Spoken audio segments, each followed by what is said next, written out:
Hello students, कैसे हैं आप सब। तो आज हम हमारा थर्ड चैप्टर स्टार्ट कर रहे हैं, pair of linear equation in two variables. Second chapter हमने लास्ट वीडियो में कंप्लीट कर लिया था। थर्ड चैप्टर स्टार्ट कर रहे हैं, pair of linear equations in two variables. तो सबसे पहले हमें ये पता होना चाहिए कि लीनियर इक्वेशंस क्या होती हैं। लीनियर इक्वेशंस होती हैं बेटा हमारी algebraic terms, combination of algebraic terms in which highest degree of variable is 1। जो भी आपका वेरिएबल है उसकी हाईएस्ट डिग्री कितनी होनी चाहिए, 1 होनी चाहिए। जैसे कि मैंने लिखा यहाँ पे 3x + 2 = 0। यहाँ पे देखो वेरिएबल क्या है आपका, x है और इसकी हाईएस्ट डिग्री कितनी है, 1 है ना। तो ये कैसी है आपकी लीनियर इक्वेशन। अब हम पढ़ रहे हैं लीनियर इक्वेशन इन टू वेरिएबल्स, 2 वेरिएबल के अंदर, ठीक है। तो 2 वेरिएबल कैसे लेंगे, जैसे मैंने लिख दिया 3x + 2y + 5 = 0। 3x एक variable, 2y second variable, 2 variable. और ध्यान दो जो आपकी इक्वेशन है उसकी हाईएस्ट डिग्री कितनी है, 1 ही है ना। x की भी 1 है और y की भी 1 है, तो हाईएस्ट डिग्री कितनी है यहाँ पर, 1। तो ये क्या हो गई आपकी लीनियर इक्वेशन इन 2 वेरिएबल्स। और ये क्या होती है हमारी कांस्टेंट टर्म। ये क्या होती है आपकी कांस्टेंट टर्म। और जो ये x के साथ में है, y के साथ में है, ये क्या होते हैं कोफिशिएंट, ठीक है। ये क्या होते हैं कोफिशिएंट ऑफ वेरिएबल्स। क्लियर है यहाँ तक सबको। अब नेक्स्ट है हमारा, बात कर रहे हैं यहाँ पे हमने इतना तो देख लिया लीनियर इक्वेशन इन 2 वेरिएबल्स, ठीक है। अब इसने बोला है पेयर ऑफ, मतलब इस चैप्टर में हम किसे पढ़ेंगे, जो लीनियर इक्वेशन है उनके पेयर्स को पढ़ेंगे। पेयर्स को कैसे, जैसे एक ये बनाया था हमने, दूसरा ये बना दिया 2x + 3y + 7 = 0। तो ये 2 इक्वेशन आ गई, 2 लाइनों की इक्वेशन है ये। तो 2 लाइनों की इक्वेशन है, तो जब हम इनको आपस में कंपेयर करते हैं, हम ये देखते हैं कि लाइंस किस तरह की हैं, इंटरसेक्टिंग है, पैरेलल है या फिर कोइंसिडेंट है।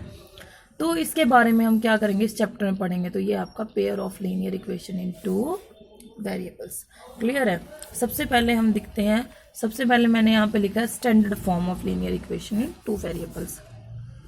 स्टैंडर्ड फॉर्म क्या होती है, linear equation in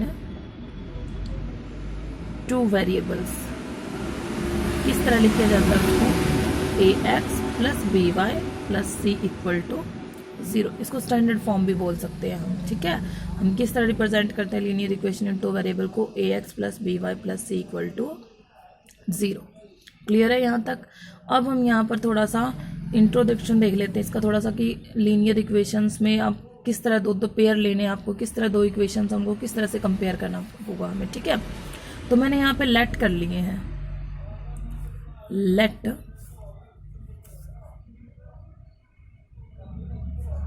linear equation in 2 variables pair of, ठीक है। एक तो मैंने ले लिया a1x + b1y + c1 = 0। एक ले लिया a2x + b2y + c2 = 0, ठीक है। अब लीनियर इक्वेशंस हैं, उनको जो रिप्रेजेंट करना होता है हमें, जैसे ये रिप्रेजेंट किया हमने, ये होती है उसकी अलजेब्रिक फॉर्म। कौन सी होती है, अलजेब्रिक फॉर्म, ठीक है। अलजेब्रिक फॉर्म हो गई, ये अलजेब्रा है आपका। उसको रिप्रेजेंट करने का, जो आपकी लीनियर इक्वेशंस हैं उनको हम ग्राफ पे भी रिप्रेजेंट कर सकते हैं। जो ये लाइन है इसको हम ग्राफ पे प्लॉट कर सकते हैं। तो ग्राफ पे तो वो लाइन्स जाएंगी, तो उनकी पोजीशन किस तरह की होती है वो हम देखेंगे आज यहाँ पर, ठीक है। तो पहले हमने यहाँ पे कोई भी 2 इक्वेशन ले लिया, a1x + b1y + c1 = 0, a2x + b2y + c2 = 0। ये 2 इक्वेशंस ले ली यहाँ पे। तो सबसे पहला केस आता है कि अगर हमारा a1/a2, ध्यान दो, इज नॉट इक्वल टू आ जाए b1/b2, a1/a2 is not equal to क्या है, b1/b2, then lines are intersecting. Lines क्या होंगी, इंटरसेक्ट करेंगी। मतलब जब आप ग्राफ पे इस लाइन को प्लॉट करोगे और इस लाइन को प्लॉट करोगे, अगर आपका a1/a2 is not equal to b1/b2 आता है, तो जो लाइन्स आएंगी वो क्या करेंगे, एक दूसरे को कहीं ना कहीं पर इंटरसेक्ट। अब छोटा सा फैक्ट है बेटा, देखना, अगर कोई भी 2 लाइन्स इंटरसेक्ट है इंटरसेक्ट का मतलब होता है कोई एक ही पॉइंट ऐसा होता है जहां पर वो दोनों एक दूसरे को टच करती हैं। तो मतलब ये क्या होता है इनका कॉमन पॉइंट, दोनों का क्या होता है कॉमन पॉइंट। और कॉमन पॉइंट इन दोनों इक्वेशंस को क्या करेगा सेटिस्फाई करेगा। और जो पॉइंट किसी भी लीनियर इक्वेशन को सेटिस्फाई कर देता है वो उसका क्या होता है सॉल्यूशन ऑफ इक्वेशन। वो क्या होता है आपकी इक्वेशन का सॉल्यूशन। मींस जो इनका इंटरसेक्टिंग पॉइंट होगा, जो कॉमन पॉइंट है, वो इन दोनों का ही क्या है सॉल्यूशन है। तो वही क्या बनेगा solution of pair of equations. तो लाइंस अगर इंटरसेक्टिंग है has unique solution. Unique solution का क्या मतलब है, यूनिक का मतलब होता है एक। अगर लाइन इंटरसेक्टिंग है तो आप देख सकते हो उनका सिर्फ एक ही कॉमन पॉइंट होता है, ओनली वन। और कहीं पर जो लाइन एक बार इंटरसेक्ट कर लेती है वो दोबारा कहीं पे भी नहीं कटती आपस में, ठीक है। तो सिर्फ एक ही इंटरसेक्टिंग पॉइंट होता है, तो एक ही उनका क्या होगा सॉल्यूशन होगा। और जिन इक्वेशंस के सॉल्यूशन होते हैं वो होती हैं आपकी इनकंसिस्टेंट। कैसी होंगी इनकंसिस्टेंट। क्लियर है आपको यहाँ तक, ठीक है। ये हो गया एज यूनिक सॉल्यूशन तक, क्लियर है आपका। फिर सेकंड आता है आपका अगर आपका a1 by a2 equal to आ जाए b1 by b2 and that is not equal to c1 by c2। a1 by a2 equal to है b1 बाई b2 के, बट c1 बाई c2 के इक्वल नहीं है। तो यहाँ पर लाइंस क्या होती हैं लाइंस आर पैरेलल। क्या हो जाएंगी लाइंस पैरेलल है कि लाइंस आपके दोनों आपस में क्या है एक दूसरे के पैरेलल है। अब देखो अगर हमारी पैरेलल लाइन है हो गई, हमें पता है पैरेलल लाइन एक दूसरे से कहीं पे भी नहीं मिलेंगी तो इनका कोई कॉमन पॉइंट नहीं आएगा, ना कोई इनका क्या आएगा कॉमन सॉल्यूशन आएगा। कॉमन सॉल्यूशन भी नहीं आएगा, इसका अलग सॉल्यूशन है इसका अलग सॉल्यूशन है। लेकिन हमें क्या निकालना है पेयर का सॉल्यूशन निकालना है जो दोनों में हो, ऐसा निकालना है। तो यहाँ पे क्या आ जाता है when lines are parallel there is no solution. वहाँ पर कोई भी सॉल्यूशन नहीं होता। मतलब वहाँ पर जब हम इक्वेशंस को सॉल्व करते हैं तो हमारे पास वेरिएबल की कोई वैल्यू नहीं आएगी। These have no solution. Then third comes if a1 by a2 equal to आ जाता है b1 by b2 and equal to c1 by c2। a1 by a2 equal to b1 by b2 equal to c1 by c2। अब तीनों ही equal आ रहे हैं, then lines are coincident. Lines कैसी हो गई कोइंसिडेंट। अब हमें ये पता होना चाहिए कोइंसिडेंट लाइन कौन सी होती है। देखो जैसे ये एक लाइन है, मैंने इसी के ऊपर एक दूसरी लाइन ड्रॉ कर दी बिल्कुल इसके ऊपर। तो जो लाइन एक दूसरे के ऊपर लाई करती हैं वो कौन सी होती हैं आपकी कोइंसिडेंट लाइंस। जो लाइंस एक दूसरे के ऊपर लाई करती हैं वो कौन सी होंगी आपकी कोइंसिडेंट लाइंस। अब ये लाइन ही जब दोनों एक दूसरे के ऊपर लाई कर रहे हैं तो इन लाइनों के ऊपर लाई करने वाले इनके जो सॉल्यूशन पॉइंट है वो सारे भी एक दूसरे के साथ क्या कर रहे हैं लाई कर रहे हैं, एक दूसरे के ऊपर लाई कर रहे हैं। तो क्या है सारे के सारे पॉइंट ही क्या है इन दोनों लाइंस का सॉल्यूशन है। तो इसमें क्या लिखते हैं बेटा infinite many solution. Infinite many solutions. तो इनका क्या आता है when lines are coincident these have infinite many solution. क्योंकि जितने भी ये पॉइंट है इनफाइनाइट मैनी सारे के सारे क्या है इन लाइंस के ऊपर लाई कर रहे हैं, ठीक है। तो लाइंस के बीच में कॉमन हो गए सारे, तो सारे के सारे उसके क्या आ जाते हैं सॉल्यूशन। किन्हीं भी लाइंस के बीच में जितने कॉमन पॉइंट होते हैं वही क्या होते हैं आपके solution of pair of that lines. Clear है आपको। ये था इसका कुछ बेसिक। अब हम इसके क्वेश्चन करते हैं आगे। हमारी जो एक्सरसाइज है 3.1 है, हम पहले 3.1 डिस्कस कर रहे हैं।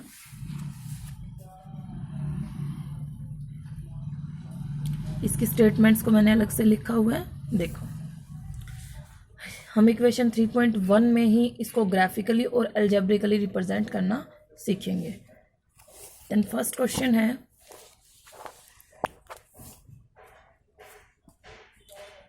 आफ्ताब टेल्स हिज डॉटर, वो आफ्ताब अपनी बेटी को बोलता है 7 years ago 7 साल पहले आई वॉज 7 times। आई कौन है आफ्ताब है। I was 7 times as old as you were then. 7 साल पहले मैं क्या था, 7 गुना था, एज ओल्ड इतना ही, एज यू वर देन जब तुम 7 साल पहले जितने की तुम थी मैं उसका कितना था, 7 गुना। ऑल्सो साथ में ही 3 years फ्रॉम नाउ, अब से 3 साल बाद, फ्रॉम नाउ का मतलब होता है अब से 3 साल। आई शैल बी आ रहा है, शैल बी से ही आपको पता लग जाएगा ये फ्यूचर की बात कर रहा है, मतलब जो टाइम आने वाला है। तो आई शैल बी 3 times, मैं 3 गुना हो जाऊंगा, as old as will be, जब तुम जितने की होगी। ठीक है, represent this situation algebraically and graphically, हमें इसको एल्जेब्रिकली भी रिप्रेजेंट करना और ग्राफिकली भी रिप्रेजेंट करना। तो स्टेटमेंट आपको समझ आ गई होगी, तो हम क्वेश्चन स्टार्ट करते हैं। ठीक है, तो हम सबसे पहले हमें यहाँ लेट करना है,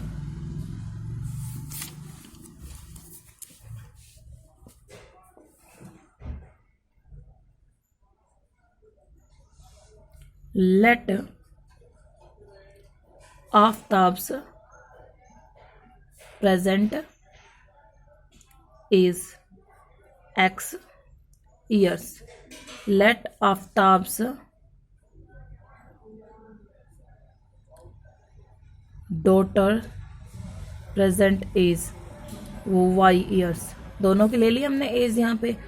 अब बात चली थी पहले हमारी 7 years एगो, 7 साल पहले। अब आप लोग देखिए आपकी जो एज आज है, आज से 7 साल पहले वो कम थी, मतलब अगर आज x है तो 7 साल पहले कितनी थी, x माइनस 7, जो प्रेजेंट एज है उसमें से क्या करते हैं, एगो वाली को माइनस कर देते हैं। ठीक है, वो कम होती है क्योंकि पहले कम होती है, हम अब आगे हमारी ज़्यादा हो जाती है। क्लियर है सबको? तो यहाँ पे लिखेंगे Aftab's age before 7 years, Aftab's age before 7 years क्या बन जाएगी वो, x माइनस 7, देन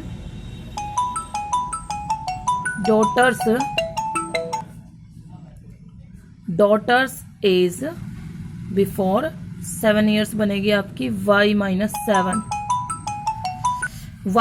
7। ठीक है, ये x माइनस 7 हो गई, ये y माइनस 7 हो गई। तो आफ्ताब की 7 years 7 साल पहले x माइनस 7, डॉटर की y माइनस 7, साथ में ये ईयर्स लिखते रहना हर जगह। ठीक है, अब अकॉर्डिंग टू क्वेश्चन में देखो इसने क्या कहा है, इसने कहा है आई वाज 7 टाइम, मैं 7 गुना था, as old as you were then, जब तुम जितने की जब तुम थी उस टाइम में तुम्हारी उम्र का कितना था, 7 गुना था। जो फादर है वो 7 गुना होगा, क्योंकि हमें पता है बच्ची की उम्र कम होगी और फादर की उम्र ज़्यादा होगी। तो फादर की को मल्टीप्लाई नहीं करोगे आप, जिसकी उम्र कम है उसको हम जितने टाइम्स उसने बोला उससे मल्टीप्लाई कर देंगे, तो दोनों की एज क्या हो जाएगी, इक्वल। अब सपोज करो कि आपकी एज 10 years है, ठीक है, और आपके फादर की एज 30 years है। ठीक है, तो अगर हमें दोनों को इक्वल करना है तो हम 30 को 3 से करेंगे या 10 को 3 से करेंगे, ऑब्वियसली 10 को 3 से करेंगे, तो वो क्या हो जाएगी 30। तो फादर की एज के क्या हो जाएगी, आपकी एज इक्वल हो जाएगी। तो इसी तरह से करना है हमें।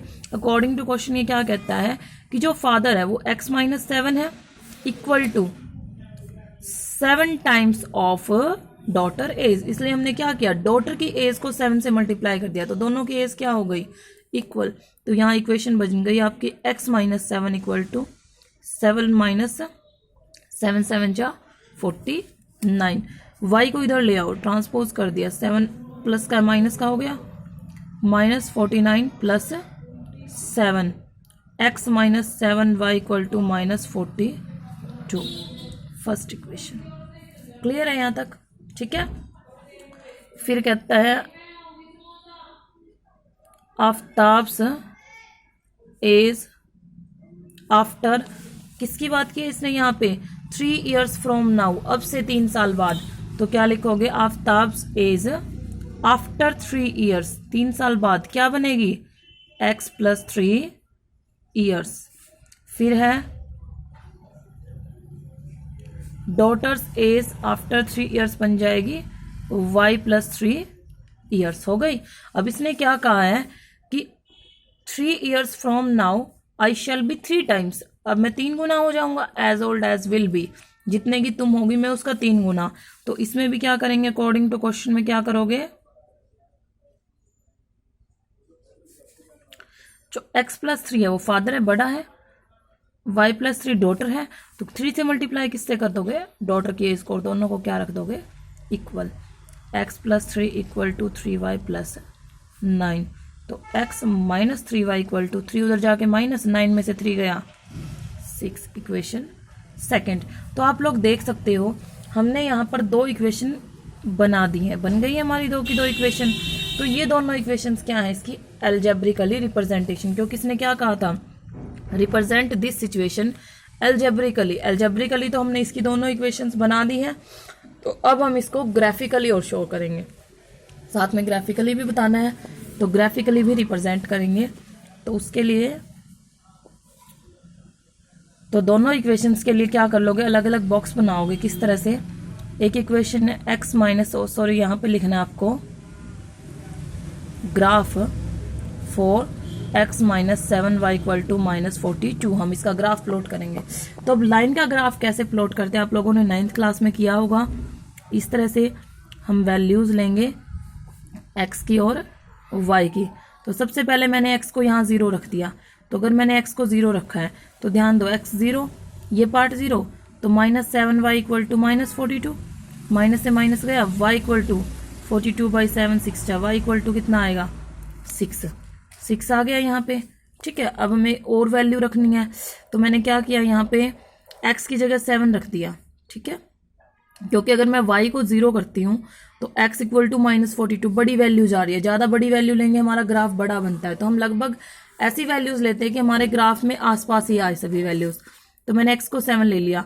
जब आप x को 7 रखोगे, यहाँ सॉल्व कर रही हूँ मैं इसको, x को 7 -7y इक्वल टू -42, तो -7y equal to -42 -7, -7y equal to -49, minus से माइनस गया, y इक्वल टू 49/7, 7 7 जा 49, तो y इक्वल टू कितना हो गया 7। तो ये 2 वैल्यूज आ गई हमारी, x की 0, y 6, एक पॉइंट ये और दूसरा पॉइंट क्या 7। क्लियर है यहाँ तक। तो अब क्या लिखोगे, plot these points on graph, इनको हमें ग्राफ पे प्लॉट करना है। ठीक है, फिर हम अब दूसरी इक्वेशन के लिए हम क्या करेंगे, इसी तरह से ग्राफ फॉर सेकेंड इक्वेशन है हमारी x minus 3y equal to 6, इसके लिए अब ग्राफ बनाएंगे। तो इसी तरह से आप यहाँ भी ऐसे ही टेबल बनाओगे, x y, मैंने x को 0 किया, जब x को 0 किया तो आपका -3y इक्वल टू क्या आ गया 6, तो y इक्वल टू 6 बाय में -3, दैट इज इक्वल टू -2, कितना आ गया -2। अब इसमें अगर हम y को 0 करते हैं तो सीधा x इक्वल टू कितना आ गया 6। ठीक है, 2 वैल्यूज, यहाँ पर भी वही same line, plot these values on graph. तो अब हम इनको ग्राफ पे प्लॉट करें। अब ध्यान दो, ग्राफ कैसे बनाना है आपको, कार्शियन प्लेन लेना है हमें, एक्स वाई प्लेन इस तरह से लोगे, ले लिया। ये डिस्टेंस आपको लाइंस के अकॉर्डिंग लेना है, इस तरह से 1 1 लाइन का। ठीक है, 1 2 3 4 5 6, आई थिंक हमें 7 की ज़रूरत पड़ेगी, मैंने थोड़ा ऊपर ले लिया, थोड़ा आप पहले से ही देख के लेना। ठीक है, -1 -2 -3 -4 -5 हो गया। यहाँ पर क्या करोगे, 1 1 सेंटीमीटर लोगे स्केल से। ये जो गैप है वो बिल्कुल आपका सेम होना चाहिए, ये नहीं आप कहीं कम ले रहे हो कहीं ज़्यादा, ऐसे ही जैसे मैंने बिना स्केल के लगा दिया, आप लोगों को बिना स्केल के नहीं लगाना है, सभी स्केल से लगाएंगे। 3 4 5 6 7 -1 -2 -3 -4 -5। ठीक है, तो पहले हम फर्स्ट इक्वेशन के पॉइंट्स को प्लॉट करते हैं। फर्स्ट इक्वेशन के पॉइंट्स थे हमारे 0 6 7 7। तो पहले 0 6 का मतलब है x तो 0 और y 6, तो कौन सा पॉइंट आएगा, ये वाला पॉइंट आएगा, x 0 y 6, ये पॉइंट आएगा आपका। क्लियर है सबको, तो साथ के साथ लिख दो ये पॉइंट कौन सा है, 0 6। नेक्स्ट पॉइंट है हमारा 7 7, मतलब x 7 y 7, तो लगभग ये इसके सामने यहाँ से यहाँ आएगा। ठीक है, x भी 7 y भी 7, तो ये कौन सा आ गया 7 7। दोनों पॉइंट्स को क्या करोगे, स्केल के साथ इस तरह से ज्वाइन कर दोगे। तो ये इक्वेशन कौन सी बन गई आपकी, फर्स्ट इक्वेशन थी हमारी x minus 7y minus 42। Clear है, हमने एक को रिप्रेजेंट कर दिया, ऐसे ही सेकंड को। सेकंड के पॉइंट देखो, फर्स्ट पॉइंट है 0 माइनस 2, मतलब x 0 y माइनस 2, तो यहाँ आएगा माइनस 2, ठीक है। नेक्स्ट है x 6 और y 0, तो यहाँ आएगा, ये आ गया आपका 6 0। तो इसी तरह से इन दोनों पॉइंट्स को भी क्या करोगे, ये आ गया आपका 0 माइनस 2 6 0, इनको ऐसे मिला दोगे, ठीक है। और ये इक्वेशन बन जाएगी आपकी x minus 3y equal to 6। तो इस वे से क्या करोगे आप, दोनों इक्वेशंस को हमने क्या कर दिया, इनके ऊपर प्लॉट कर दिया। क्लियर है। अब आप लोग देख भी सकते हो, हमने जो अभी पीछे रूल किए थे कि a1 by a2 is not equal to, अगर हम इसका a1 ले तो इसका 1 है, इसके आगे कोफिशिएंट 1 है, तो 1 बाई 1 आ रहा है, ठीक है। फिर यहाँ पे कितना है -7, और इसका कितना आ रहा है -3, माइनस से माइनस कट गया, 7/3। क्या 1 7/3 के इक्वल होता है, नहीं होता है ना। इसका मतलब लाइंस क्या है, लाइंस आर इंटरसेक्टिंग। ये आपको इस क्वेश्चन में नहीं करना है, क्वेश्चन में सिर्फ रिप्रेजेंट करना है। ये हमने जो बेसिक किया था मैं उसके अकॉर्डिंग आपको बता रही हूँ। इट मीन्स कहीं ना कहीं आगे किसी पॉइंट पे जाके ये दोनों लाइन से एक दूसरे को क्या करेंगी, इंटरसेक्ट करेंगी। क्लियर है आप सबको। तो ये था हमारा ग्राफिकली और एल्जेब्रिकली रिप्रेजेंटेशन। कर सकते हैं सभी, बहुत आसान चीजें हैं। तो सेकंड क्वेश्चन देखते हैं हम। सेकंड क्वेश्चन है, the coach of a cricket team buys 3 bats and 6 balls for ₹3900। एक क्रिकेट टीम का कोच है, उसने 3 बैट और 6 बॉल 3900 रुपये में खरीदे हैं। लेटर बाद में शी बाइज अनदर बैट, उसने एक दूसरा बैट खरीदा, एंड 2 मोर बॉल्स, मतलब एक ही बैट खरीदा है, अनदर बैट सिर्फ एक बैट और 2 बॉल और खरीदे सेम काइंड, उसी तरह के, कितने के 1300 के। Represent this situation algebraically and graphically. तो दोनों को एल्जेब्रिकली ग्राफिकली रिप्रेजेंट करना है। तो इसमें क्या लेट करोगे, let cost of 1 bat equal to x ले लेंगे, cost of 1 ball equal to कितना ले लेंगे, y। ठीक है, कर सकते हैं। मैं हिंट दे रही हूँ इस क्वेश्चन में, ट्राई आप लोगों को खुद करना है। Cost of 1 bat x rupees, cost of 1 ball y rupees, ठीक है। Then cost of 3 bats and 6 ball equal to कितना दे दिया इसने, 3900 रुपीज। अब एक का x है, देखो एक का x है, एक बैट का कितना है x और एक बॉल का कितना है y कॉस्ट।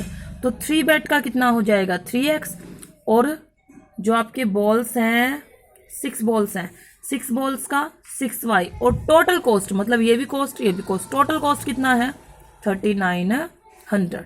क्लियर है। आप देख सकते हो यहाँ से 3 कॉमन निकल रहा है, निकाल दो। x plus y equal to 3900, 3 उसके नीचे जाके काटेगा, x plus y equal to 3 1 जा 3 1300। फर्स्ट इक्वेशन आ गई है।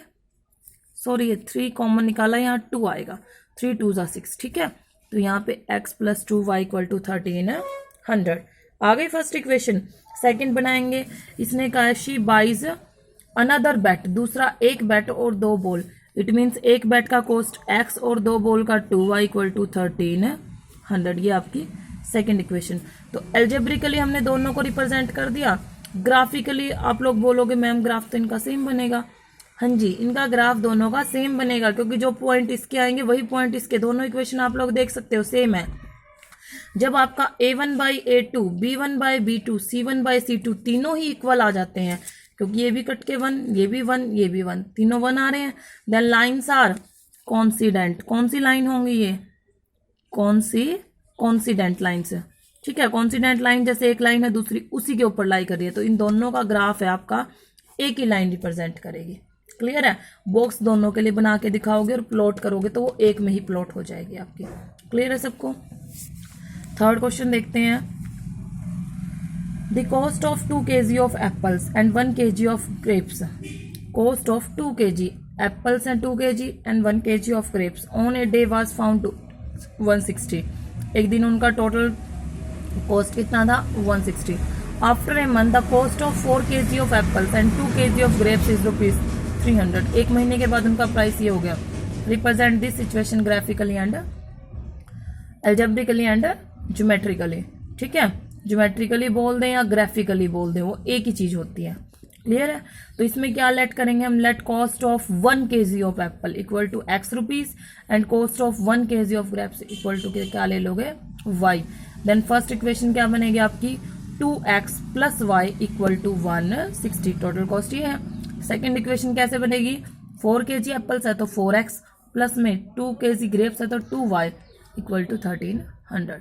दोनों इक्वेशंस को क्या करोगे, प्लॉट कर लोगे ग्राफ पे और एल्जेब्रिकल इक्वेशंस बना लो। क्लियर है? तो कल आपको 3.1 कंप्लीट करनी है। Thank you.